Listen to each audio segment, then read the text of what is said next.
وبيبدأ فيلمنا سنة 1334 في إنجلترا مع مسابقة للفرسان اللي موجودين في القلعة الملكية، واللي بتكون عبارة عن إن في صقر بيطير ومجموعة الفرسان دي هتجري وراه، واللي يقدر ياخد منه الفريسة اللي هينقض عليها هيكون هو الكسبان. وبنشوف الفارس كولو اللي بيكون واحد من المشتركين في المسابقة دي وهو بيتكلم مع أخوه جوفري عن المسابقة، وبيبدأ الصقر إن هو يطير وراه كل الفرسان. وفي الوقت ده بننتقل لشهر ديسمبر برضه، لكن الكلام ده بيكون سنة 2019 مع المدرسة بروك والطالب بيج، واللي بتكون جايبة درجات وحشة جدا على غير العادة. وهنا بتنهار بيج وبتعرفها إن حبيبها سابها وهو ده سبب تدهور مستواها. فهنا بتضحك بروك وبتعرفها إن مبقاش في حاجة اسمها حب، وإنه بقى عبارة عن معاناة مش أكتر. فبتحس بيج إن عندها حق وبتحضنها وبيمشوا. وأثناء ما بروك ماشية بتتصل بيها أختها ميتسون وبتطلب منها إنها تخرج بنتها النهاردة لأنها كانت وعدها إنها تعمل كده، لكنها مش هتعرف بسبب زحمة المحل بتاعها. وبنرجع مرة تانية لكولو اللي بيكون تاه في الصحراء وهو بيدور على الصقر.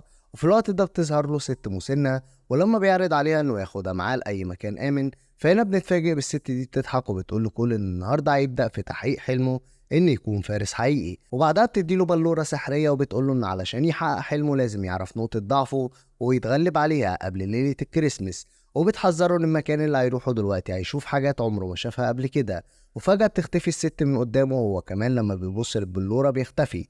وبنبص بنلاقي إن كول انتقل للملاهي سنة 2019، وبيكون كول مش فاهم أي حاجة ولا عارف إيه المكان الغريب اللي هو فيه دلوقتي ولا إيه اللي جابه هنا. وبالصدفة بتكون بروك هناك ومع كلير بنت أختها ميتسون هناك، وكل الناس بتفتكره متنكر في زي فارس، وعلشان كده بيروحوا يتصوروا معاه وهو مش فاهم الناس دي بتعمل إيه.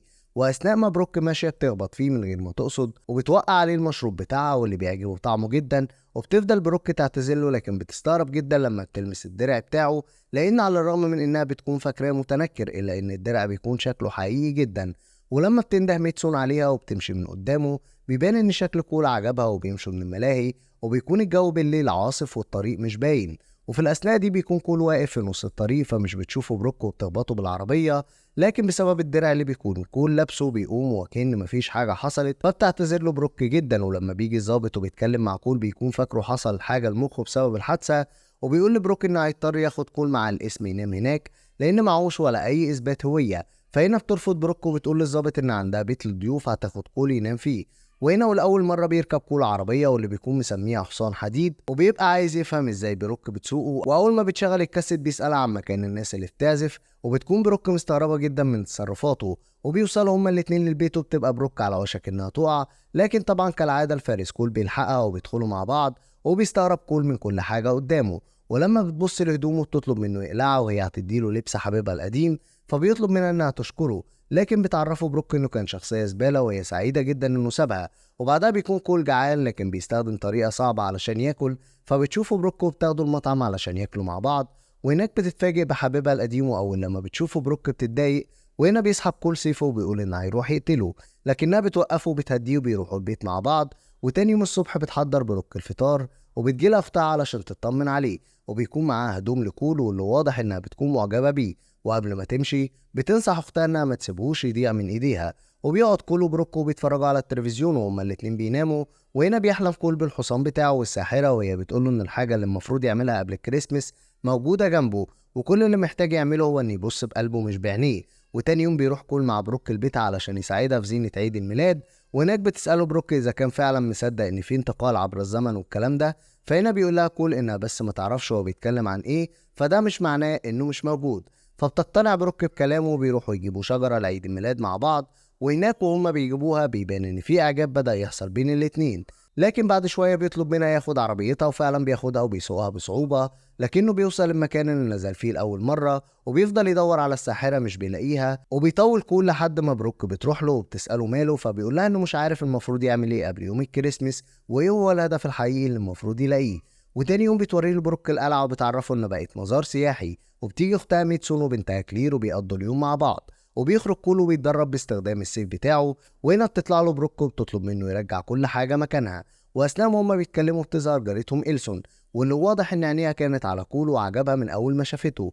وفعلا بتعزمه على حفلة في البيت عندها، لكنه بيرفض كول بحجة ان عنده حفلة تانية. ولما بيدخلوا البيت بيفهم من بروك اللي اتوترت لما شافت إلسون، لكن بتنكر بروك وبتعرفه ان ده ما حصلش. ويوم 23 بيروحوا السوبر ماركت علشان يشتروا شوية حاجات، ولأن دي أول مرة كول بيروح فيها بيكون منبهر تماما، ولما بيختاروا عيش للبيت ولا نوع بيعجبه، وعلشان كده بيقرر إن هو اللي هيعمل العيش في البيت وهيعلم بروك إزاي تعمله. وأثناء ما كول بيعلم بروك بيجي لها تليفون من ميتسون بتقول لها إنها بتدور على بنتها ومش لاقياها، فبتخرج بروك وكول جري بره البيت وبيروحوا البيت ميتسون علشان يعرفوا اللي حصل.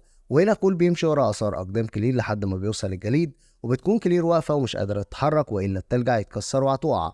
فبيزحف كول قدامها وبيطلب منها تعمل زيه، وفعلا بتفضل كلير تقرب منه لحد ما بيقدر إنه ينقذها، والكل بيشكره على اللي عمله. وتاني يوم بيروح كول وبروك المهرجان، وبيكون موجود جارهم واللي بيكون أب الأربع أولاد، وأمهم بتكون اتوفت، لكن كلهم بيقفوا جنبه وبيعملوا تبرعات ليه.